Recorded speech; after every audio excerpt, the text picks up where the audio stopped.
هو مين اللي بيتكلم عن المصريات اليومين دول وبيقول ايه؟ ما تيجوا كده اما اوريكم عينه صغيره بسيطه جدا من المصريات اللي بجد. وده يوم في حياتي كبنوتة مصرية طلعت لقيت أبوها راجل مجتهد وبيشتغل بدل الشغلانة 2، فعرفت إن الطريق الوحيد للنجاح هو الاجتهاد. وده يوم من أيامي مطبقة فيه علشان عندي شغل وشغل البيت وكمان عندي امتحانات.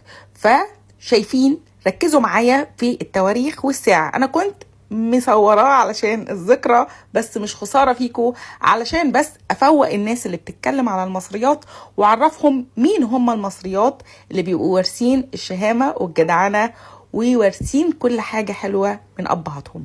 دلوقتي انا كنت بادئه مذاكرة الساعة 5 ويوم 11 علشان كنت مخلصة شغلي. دلوقتي انا ببتدي اذاكر زي ما انتم شايفين كده علم نفس، وكل شوية هوريكم التاريخ والساعة. الحمد لله الحمد لله، أهلي داعمين ليا، جوزي دايما معايا وفي ظهري وسند ليا زيه زي بابا الله يرحمه بالظبط.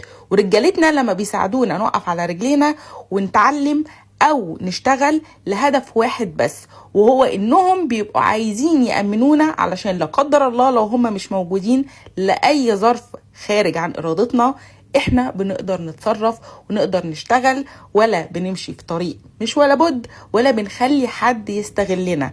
وده الهدف اللي بيخلي دايما الرجالة المصرية السوية، مش اللي ملعوب في افكارهم من ناس تانيين احنا عارفينهم، دايما بيشجعوا بناتهم وبيدعموهم علشان يطمنوا عليهم سواء في حياتهم او بعد ما ماتهم. زي ما والدي الله يرحمه كان بيعمل كده. طلعت لقيته بيصحى من الساعة 6 الصبح يروح وظيفته، يرجع يتغدى وبعد كده ينزل شغله التاني. وزي ما انتم شايفين انا طبقت المدة